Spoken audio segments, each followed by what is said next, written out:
Okay, let me demo one of the two main ways you can use Quill, and that would be for a group instruction, whether whole class or small group. You would go to assign activities, and then we're going to look in the activity library, and I'm going to filter it just by the whole class instruction that's available. So let's find there's a ninth grade one. Let's look at that.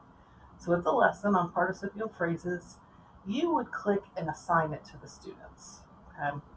We're not going to assign it right now because I don't really have students. It's a demo. But if I click preview, I can see exactly what it will look like.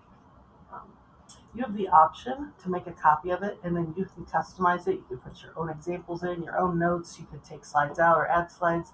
I'm just going to use what they have for now. And on this new screen, this is kind of the teacher master screen. You see all kinds of things. Over here, you see what the students will see on their screens when they log in. Because once you've assigned it to them, um, they would log in and then they'll start populating. Okay. So right now it says I'm waiting on kids, but they can see all the slides I'm going to go through. These are what the kids have, 8 slides. In the middle is kind of the teacher's edition, if you will. I have my lesson objective, the overview of the day. There's follow-up if needed, the standards it links to if there are any prerequisites. Now, you could also open the student view while you're doing this if you want to see what it looks like. So, hey, here's a student who's joined the lesson and they have to wait. So now you can see, I see that James Joyce has entered the room, and on the slide it would show that for me. I'm ready to go to the next slide. So the student view shows this, the student objective. Your lesson plan says, take a look at today's goal on your screen, turn to your table partner, and take turns reading the goal out loud. And you have each of them read that. I'm sure they'll do it with varying levels of enthusiasm. But after they've each told each other what the lesson is, describing phrases at the beginning of a sentence to tell more about people and things, it gives you this additional script. You already know how to add describing words. Now we're going to learn a new, more advanced way to add description to your sentences.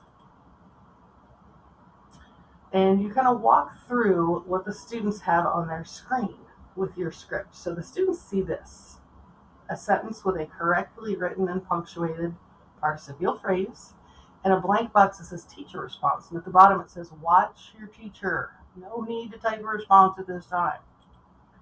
You're like, what are they watching? Well, it will tell you, say this, ask a student to read it out loud.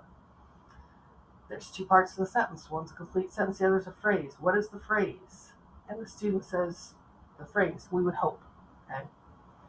So they want you to model the answer. I will tell you what I do is I highlight it, I copy it, I paste it. It says I should underline the phrase. So I'm just going to highlight my participial phrase there. I'm going to click the underline, and notice now on the student version, they see me underlining it. Then I ask a student, okay, who is the phrase describing? And hopefully someone says he. So it tells you, go highlight he, make that bold. So on the student sample, they can now see that. And then I say, okay, what's separating the 2 parts of the sentence? What's separating that describing phrase from the complete sentence? And hopefully they notice it's a comma. You say, all right, perfect. Let's look at another example. So again, you break down the parts of it. What's the describing phrase? What's it modifying? So I'm going to do the same thing. I'm going to copy that, paste it.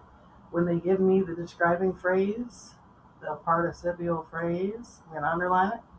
What was frozen beneath the ice? The ship. Bold it. So their samples now appear correct. What's what's separating the phrase from the complete sentence? The comma. So here's where you're actually walking through the participle, okay? And on the student view, you see these options. Again, watch your teacher. So it tells you, have them read aloud. See, they all begin with the same word. And so in the model your answer box, I'm going to copy all of these bad boys, Fix them all. And because it didn't break them, I'm going to break them. And then they want us to underline the first word. So, okay, gliding, excited, broken. And look, they thought to give you an ing, an ed, and an irregular, which is fantastic. Okay, now what are the phrases modifying? So you continue to walk through modifying. Ship is bold. Who was excited? The pirate. What was broken? The sails. And in every case, let's look at the punctuation. What do they need and where do they go? And they notice it's a comma right after the phrase before the word is describing. Fantastic. So now you're going to model combining them. Okay? The treasure was buried beneath the golden sand. The treasure would make the pirates rich. How are you going to combine that? If you're going to start the participial phrase, you're going to follow that script to say, well, buried beneath the golden sand. What do I need here? I need a comma. The treasure would make the pirates rich. And you're explaining, look what I did. I took this phrase from the first one, I put it first, I added the comma, I added the second. So you continue to walk them through, and if you want to point out, again, you could, highlight or underline or bold so they continue to see the pattern. Right. Now it's their turn. You've done several I do's. Now it's time for a we do. With a partner, try to combine them into one sentence. You want both students to respond. Okay? But then the beauty of it is they're working on it here and they're typing the response in and submitting it. As students give you responses, it will populate here. And then what you can do is you have the option to select these answers, and you can do a couple things. I wish it would show you this here. You can click the box to the left of it and then send it back to the student and say, no, this isn't quite right, try again. Or if you want to display them anonymously, there's a display button, and you can click the display buttons. And then when you're ready, you put them up and you walk through each one. Does this one have a describing phrase? Does it come right before what's being described? Does it have a comma? You walk them through because you're using their own samples. It's perfect. Now you ask students to try it individually. Exact same thing. They're going to try to put these two sentences together, submit their response. You can select a few to display anonymously, walking them through the practice, and then you wrap up and review. All right, let's review. We use a phrase at the beginning, it comes before, it ends in ed, ing, or maybe en, and there you have a whole student outline.